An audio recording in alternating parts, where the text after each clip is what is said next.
Fusion Mobile, quality e-learning experience on the go. Welcome to Fusion Mobile e-learning clinic. My name is Sonia Olaoluwa and I'll be guiding you through physics. This topic will be talking about electric charges, and we'll be looking at it from the perspective of electric charges and structures of matter, production of electric charges, distribution of electric charges on a conductor, and our final topic would be conductors, insulators, and semiconductors. To start with, what is an electric charge? Well, what is a charge? A charge is a particular one of the items, that is one of the components of an atom, either a proton or an electron. Both of them are charges. They are either positive or negative, that's respectively. The proton is positive while the electron is negative. The third component, there are three components that make up the atom of every matter. These three components are the proton, the neutron, and the electron. The proton, the neutron, and the electron. In the nucleus of every atom, we have the proton and the neutron seated there, creating the greatest weights, in fact, accounting for the weight of the entire atom, because the weight of the electron compared to these other two is very, very small. So the electrons stay on the orbitals while the proton and the neutron stay in the nucleus of the atom.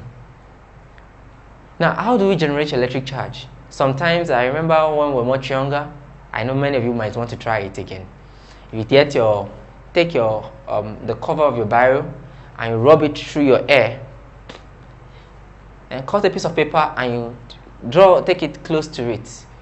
It would kind of like magnetize the paper and actually lift the paper for a duration of time. Yeah, what you saw there is electrostatics. What is electrostatics? Electrostatics talks about static electricity, that is electricity which is not moving. And when we consider electricity which is not moving, that's where we talk more about charges. Electric charges and structure of matter. In a few seconds, a question will pop up to see how much you understand what we've talked about. Welcome back. So, how do we produce electric charges?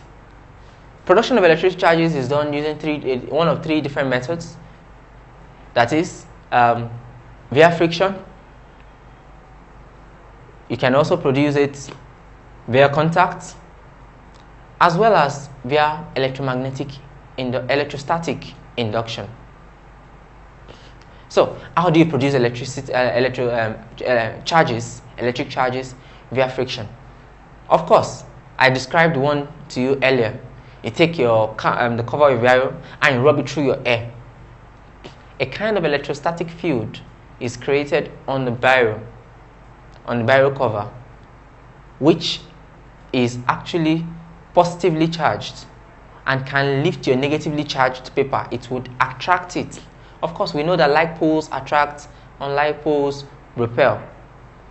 In a similar sense, if you take a glass rod and you take a silk and you rub it on each other, this is friction coming to play. Also, your glass rod would become negatively charged and would also lift certain components. It starts becoming attractive, magnetic towards certain other components.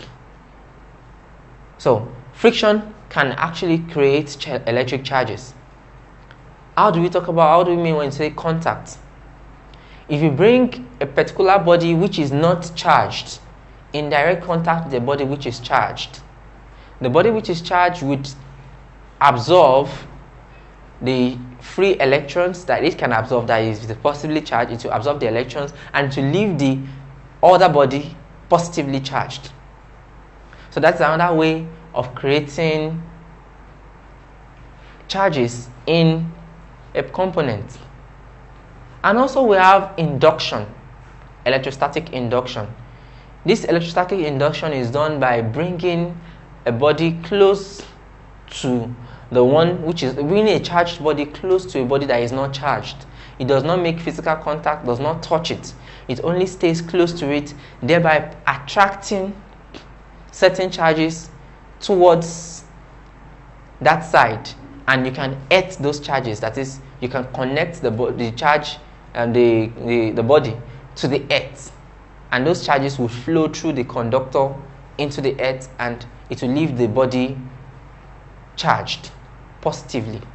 So these are the three ways in which we do produce charge or initiate charges in substances.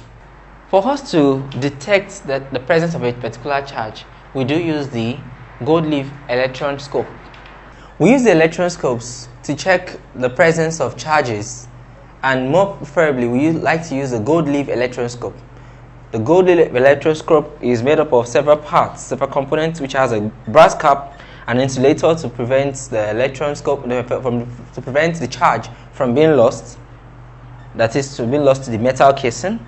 The metal casing is a glass window, of course, so that we can observe what is happening within the gold leaf electroscope. There is a brass rod which carries the charge, or whatever, whether there is a charge or not, so it's to convey the charge from the brass cap. The brass cap is chosen because it is very, very sensitive to charges. And there is a thin gold leaf. Now, these thin gold leaves are supposed to indicate to us the presence of the charge in the particular substance which is placed on the brass cap. Now, if there is a charge which has the same charge as the gold leaf, the thin gold leaf begins to move apart. But when there is a charge that is different, the two gold leaves will move towards one another. Now, when there is no charge, the gold leaves would remain the same. Distribution of charges on a conductor. Charges are not evenly distributed on the conductor.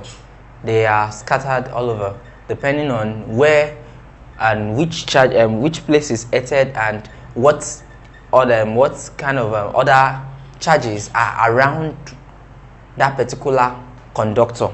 So if there is a particular charge, maybe a positive charge close to a particular place, it will attract more electrons towards that region compared to other parts of the substance. So not all charges are not uniformly distributed on the conductor. They are distributed based on amount of charges nearby. Yes, still on distribution of charges, we see one of the applications in use of lightning conductors. Lightning conductors are designed in such way that the tip of the top part of the conductor, which is placed outside the house, has positive charges, so that when clouds which are carrying negative charges come around it, and instead of there to be a lightning, it traps those negative charges and absorbs them into the earth, earthing it, preventing it from damaging things within the house, causing a fire outbreak or causing an electric surge within the building. And that's one of the applications of understanding distribution of charges on a conductor. The last aspect talks about conductors, insulators, and semiconductors. Conductors are elements or metals which allow electricity or heat or charges generally to flow through them. Now, we have different types of conductors, and their conductivity differ based on the nature of the substance of the metal in question.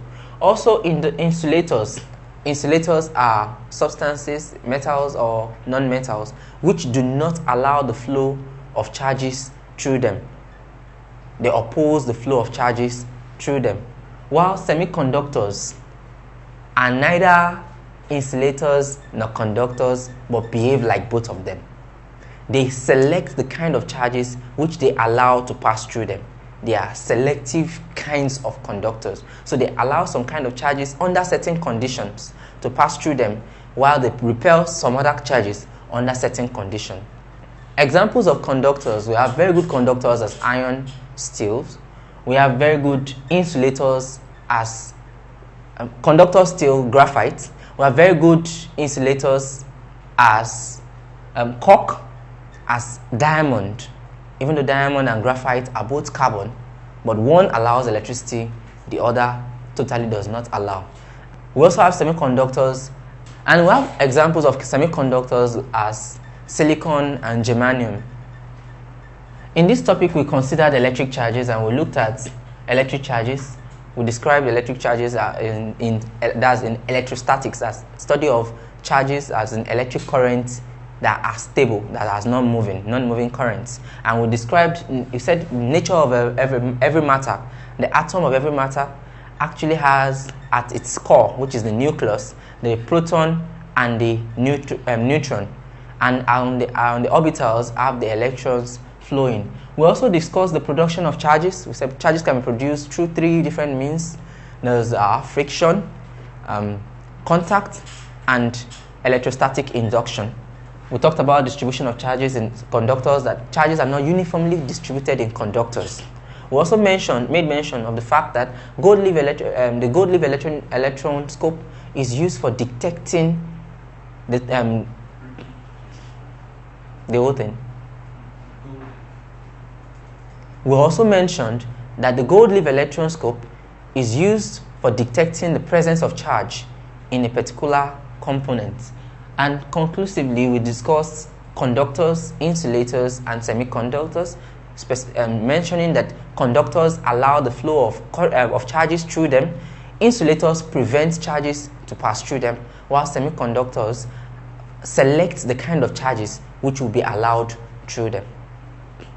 If some questions will soon be shown on your screen, you have to attempt them, and if there is anywhere you do not understand 1 or 2 things, you can go over this video one more time. Thank you.